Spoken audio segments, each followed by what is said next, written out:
사람도 사실 우리나라 사람처럼 흥이 많지는 않아요. 예, 흑인들은 빼고. 예, 흑인들은 제가 이제 친구들도 있고 또 흑인 교회도 이제 미국에 있을 때에 방문했었던 적이 있는데 막 설교하다가도 막 할렐루야 저기 소리 지르면 막 찬양합시다 해가지고 중간에 막 대본에 없는 찬양하면서 다 같이 일어나서 막 박수치고, 예, 그런 거 보셨잖아요. 시스터 액트의 그런 콰이어 같은, 진짜 그런 모습으로 예배를 드리더라고요. 근데 우리나라도 만만치 않아요. 우리나라도 이 흑인의 그러한 소울, 이게 어디서 나왔냐, 제가 좀 음악을 공부를 해가지고 아는데, 이 노예 제도가 있을 때에 미국에서 이 한이의 한, 소울은 영혼이잖아요. 영혼에 한이 맺혀가지고 이 밭에서 일하면서 채찍 맞으면서 그렇게 사람답지 않은 대우를 받으면서 이 마음에 한이 생겨가지고 그거를 이렇게 막 또 노래도 잘하니까 막 Amazing Grace 다 같이 막 How Sweet 막 그렇게 멋있게 막 합창을 떼창을 막 하는 거예요. 근데 우리나라도 만만치 않다. 우리나라도 보면은 예전에 라디오에서 무슨 어디 지방에 어디에서 하는 무수의 소리입니다. 그러면은 다 노래예요. 다 뭐 예배 드리러 왔는데 옆에 있는 김 집사님 뭐 하면서 일상의 노래로 사는 거, 그게 우리나라의 문화잖아요. 그죠? 밭을 멜 때도 노래하고 물고기를 할 때 어기야 디어, 그것도 다, 예, 그 뱃노래 이런 것들도 다 우리나라도 그런 흥이 많아요. 근데 한 가지 다른 거는, 흑인들과 다른 거는 우리나라 사람들은 내숭이 많아요. 내숭이. 그래서 나는 흥이 없는 척해요. 근데 여기 분들도 나는 거룩하다 하는데 노래방 가시면 다 18번 다 있는 줄로 믿습니다. 예, 탬버린 흔들고요. 술 안 마셔도 저도 잘 놀아요. 저도 콜라만 마시고 노래방에서 아주 땀 흘리면서 잘 놀 수 있어요. 그렇게 흥이 있어요. 음악을 우리가 좋아해요. 우리나라 사람들은. 그래서 어디에 가면은 이 흥이 나면 항상 노래가 있어요. 그래서 만날 때 부르는 노래 있어요. 그죠? 만날 때 뽀뽀뽀, 그 만날 때 부르는 거잖아요. 만나면 반갑다고 뽀뽀뽀. 그리고 이제 헤어질 때도 부르는 노래 있어요. 헤어지면 그거 말고 또 이제 뭐 잘 가거라 내 친구 뭐 이런 노래 있잖아요. 그래서 만날 때 부르는 노래 있고 헤어지는 노래 있고, 그런 문화가 어디 있습니까? 그래서 우리나라는 참 음악을 사랑하는 나라 같아요. 하나님께서도 찬양하는 것을 좋아하십니다. 하나님을 향한 찬양이 가득하기를 예수님의 이름으로 축복합니다. 예, 세상을 향한 그런 노래보다 하나님을 찬양하는 우리가 되어야 된다는 거예요. 그래서 성경에 보면은 하나님을 찬양하라 이렇게 되어 있는데, 오늘 본문 말씀에 보면은 조금 이제 마음 가운데 저는 좀 찔리더라고요. 왜냐? 2절 말씀에 보니까 나의 생전의 여호와를 찬양하래요. 평생의 여호와를 찬양하래요. 그런데 잘 생각해 보면은 세상 노래도 우리가 기쁠 때나 아니면 아주 슬플 때 위로를 받기 위해서 이렇게 부를 때 있죠. 항상 부르진 않습니다. 그죠? 항상 부르는 사람을 갖다가 그 인문학에서는 미친놈이라고 그렇게 얘기합니다. 예, 농담이고 항상 부르진 않아요. 그래서 이렇게 즐거울 때 부르고 또 슬플 때 부르기도 하고. 그런데 하나님께 찬양 드리는 건 이해가 가는데 생전에 찬양을 하는 거예요. 여기 생전의 영어로는 as long as I live, 내가 살아있는 동안에, 다시 말해서 이 시편 기자는 하나님을 쉬지 않고 평생 동안 주님 뵐 때까지 찬양하라 이렇게 기록을 하고 있다는 것입니다. 그런데 아무 생각 없이 그냥 읽을 때는 아멘 그렇게 우리가 이제 내가 받아들이곤 했지만, 이 마음 가운데 하나님께서 이 성령님께서 양심을 작용하게 하셔서 야 한목사 너 평생에 생전에 너 주님을 찬양해? 너 평생에 주님을 찬양하고 있어? 이러한 그 좀 마음 가운데 질문이 드는 거예요. 어떻게 그럼 이 시편의 기자는 계속해서 평생 동안 하나님을 찬양할 수 있을까? 평생 동안 하나님을 찬양한다는 게 뭘까? 근데 그렇다고 해서 우리가 계속해서 할렐루야 할렐루야 할렐루야 이것만 하면 살 수 없잖아요. 그럼 대화가 안 되잖아요. 대화가 일할 때도 할렐루야 김대리 뭐 저기 보고서 했나? 할렐루야 할렐루야 그러면 잘리는 거예요. 그러면 세상에서 안 되는 거예요. 이치가 안 맞는 거예요. 어떤 것이 평생의 생전의 여호와를 찬양하는 것인가? 제가 고민을 하니까 하나님께서 깨달음을 주시는 게, 이 시편 기자는 하나님을 생전에 평생에 내가 찬양했습니다. 그 고백의 의미는 하나님, 내가 내 의지가 없을 때에도, 내 생각이 실망하고 낙심할 때에도, 내 마음이 좌절될 때에도 그거와는 상관없이 하나님을 찬양했습니다.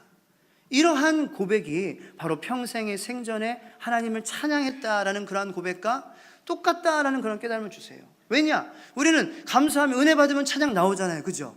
은혜 받고 말씀으로 그리고 하나님의 기적을 체험하면은 할렐루야 살아계신 주 찬양이 나와요. 그런데 그렇지 않을 때에 우리가 찬양을 하게 되면은 평생 하게 되는 것이죠. 우리의 의지는 살아계신 주라고 고백하고 싶지 않은데 우리의 마음은 실망이 되고 낙심이 되고 시험이 들어서 하나님이 살아계시는 것 같이 느껴지지 않은 그런 마음이 들 때에 살아계신 주는 나의 소망 이렇게 부르는 그러한 마음가짐이 생전의 평생에 하나님을 찬양하는 것이다. 그러므로 오늘 시편 기자가 우리에게 도전을 주고자 하는 그러한 말은 사랑하는 성도들이요, 하나님의 자녀들이요, 하나님을 의지와 상관없이 그 마음의 상태와 상관없이 환경과 상관없이 여러분들의 주위의 그러한 이 상황들과 상관없이 하나님을 찬양하세요. 그 찬양하는 여러분들에게 복이 주어질 것입니다. 이 시편 기자는 우리에게 그것을 얘기하고 있는 거예요.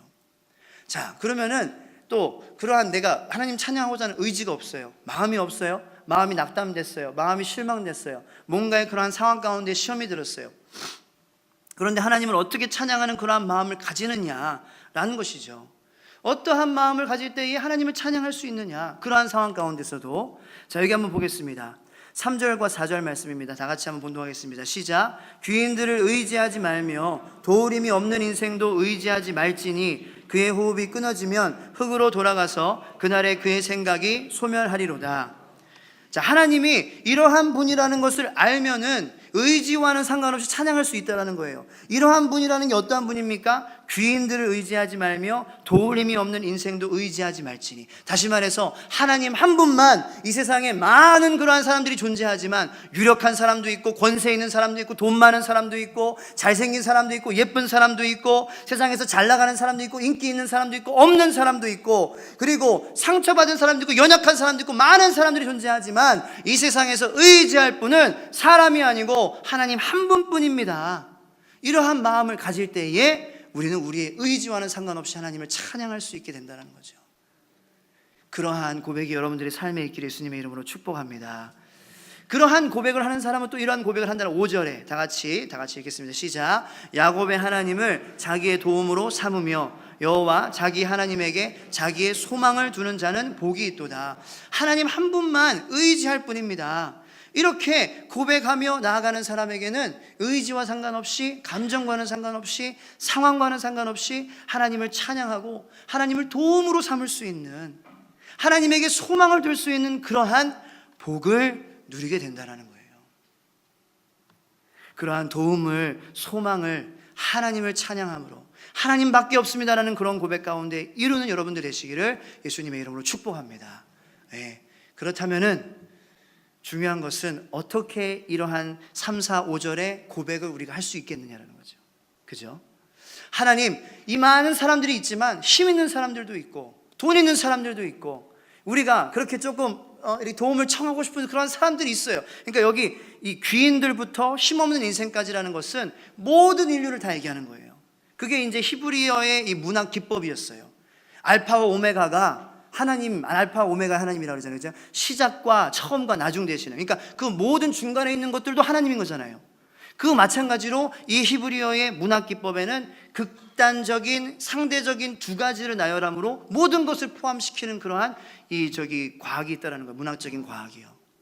그래서 모든 사람들이 있지만 그 모든 사람들, 힘 있는 사람이건 없는 사람이건 의지하실 분은 하나님뿐입니다.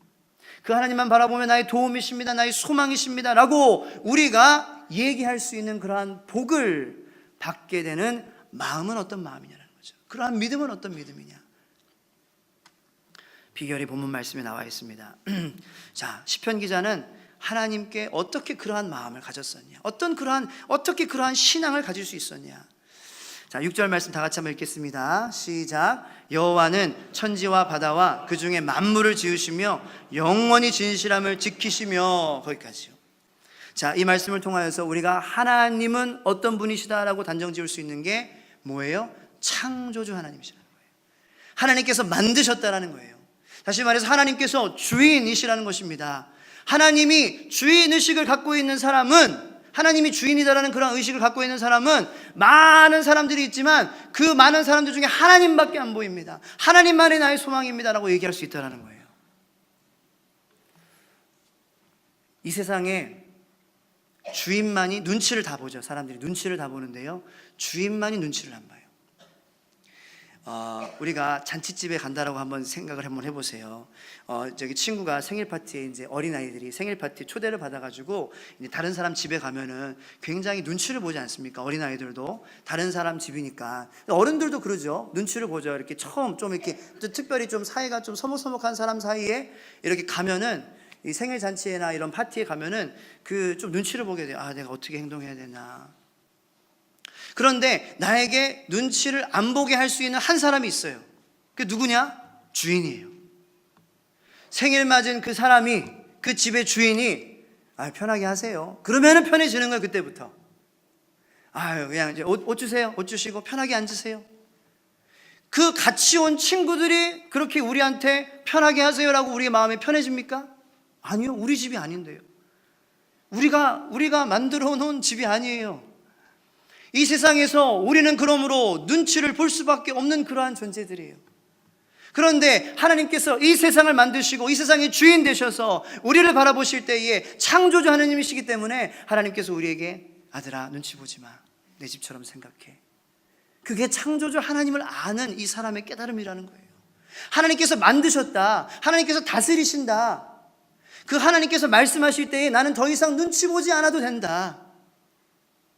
그 하나님께 우리가 나아갈 때 어찌 즐겁지 않을 수 있겠습니까? 어찌 마음 가운데에 이렇게 눈치 보는 마음으로 나가겠습니까? 더 이상은 우리는 사람의 눈치를 안 봐도 되는 줄로 믿으시길 바랍니다.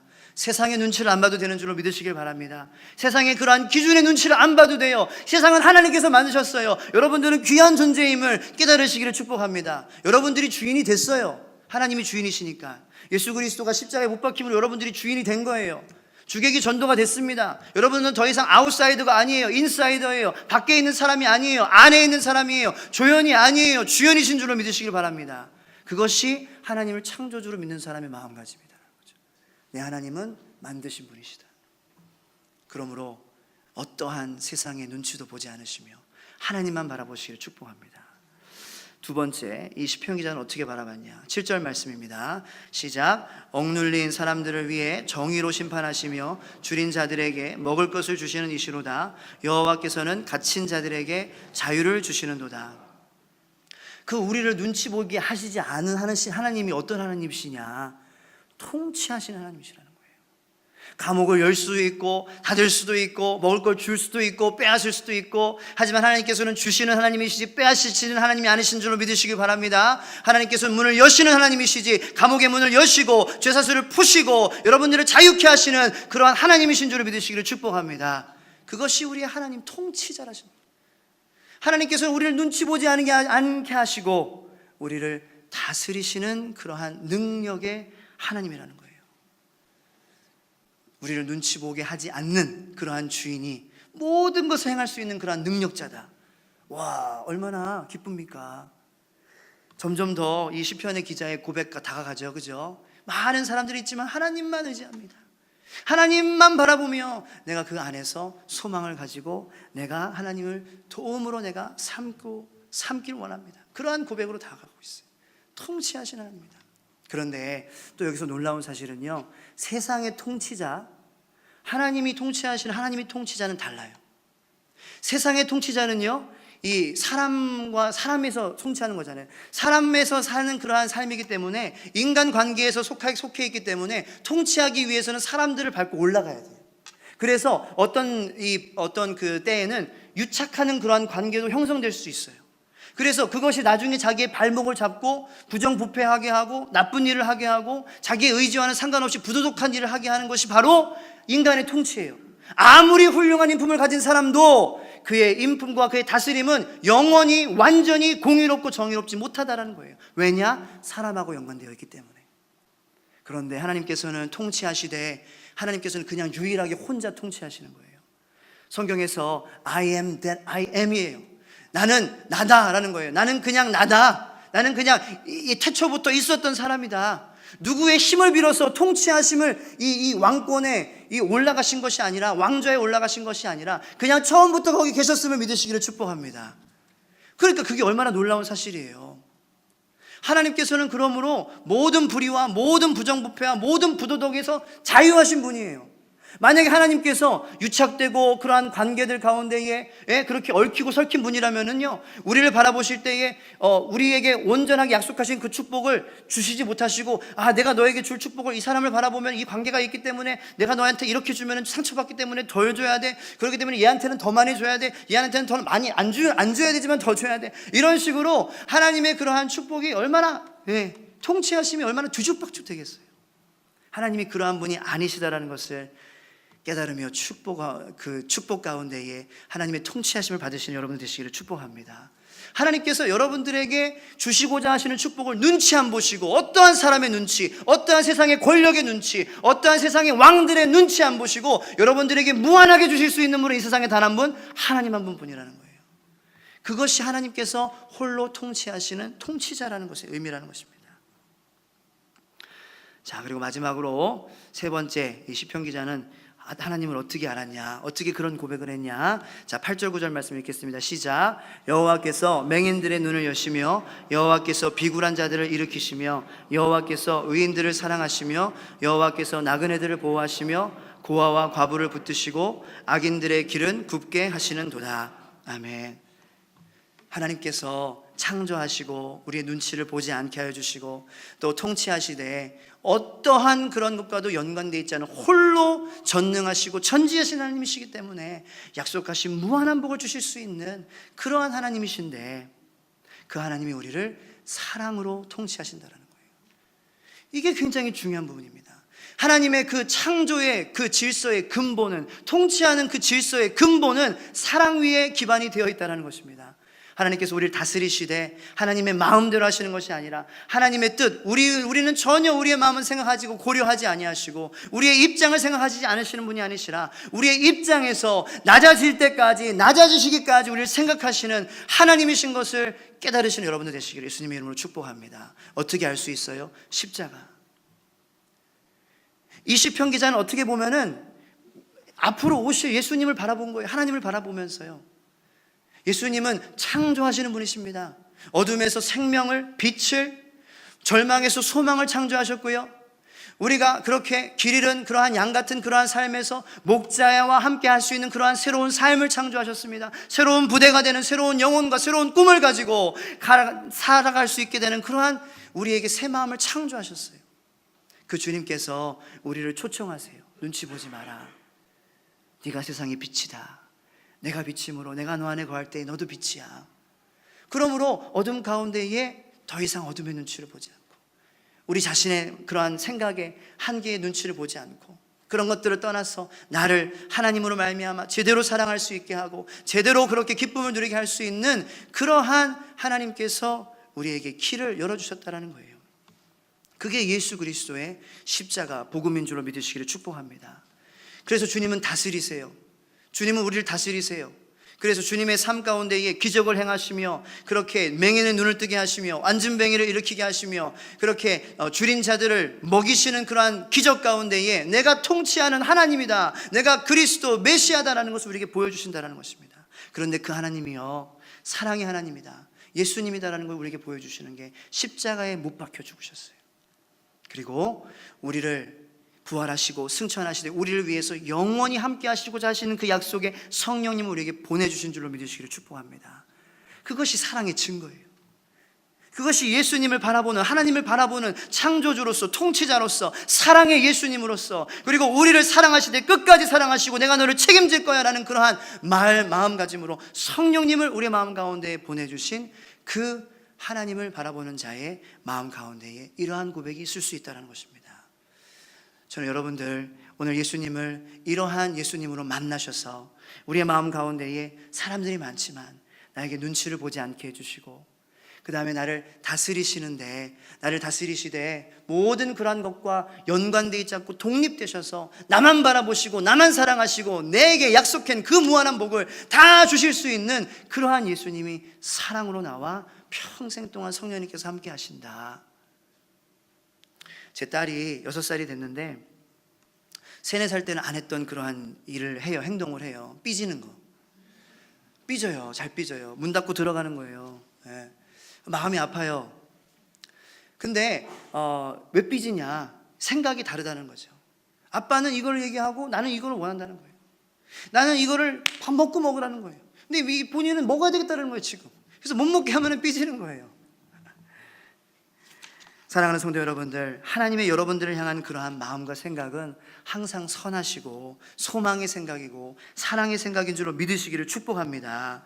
그러한 하나님이세요. 예레미야 29장 11절에는 나 여호와가 말하노라 너희를 향한 나의 생각은 내가 안하니 재앙이 아니라 곧 평안이요 너희 장래에 소망을 주려 하는 생각이라. 하나님을 의지가 없어서 그 다음에 마음에 그러한 근심과 실망되는 마음 때문에 주변의 환경 때문에 찬양하지 못한다. 어떻게 보면은 좀 하나님의 본심, 하나님의 진짜 인품을 우리가 깨닫지 못해서 깊이 들어가지 못해서 우리가 삐져 있는 거예요. 우리 딸이 삐져 있는 것처럼. 근데 그 딸이 아빠가 정말 나를 사랑한다 깨달으면은 문 열고 나오는 거예요. 네. 지금은 6살이니까 금방 나오더라고요. 근데 나중에 머리가 크면 좀 더 오래 있다가 나오겠죠. 왜냐? 아빠가 유한한 사람이라는 것을 깨닫게 될 거기 때문에, 아빠가 전지전능한 사람이 아니라는 것을 알기 때문에 자기의 생각이 크고 더 그러한 자기의 그 생각대로 하려고 하는 마음이 커질 거예요.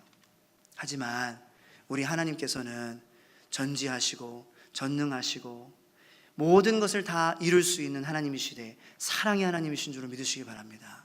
그 하나님을 바라보면 우리가 오래 삐져 있으면 안 돼요. 얼른 방에서 나와서 또 하나님을 의지와 마음과 상황과 생각과 환경과 상관없이 하나님을 찬양하는 그러한 저희들이 돼야 된다는 것입니다. 세상의 사람에게는 소망이 없어요.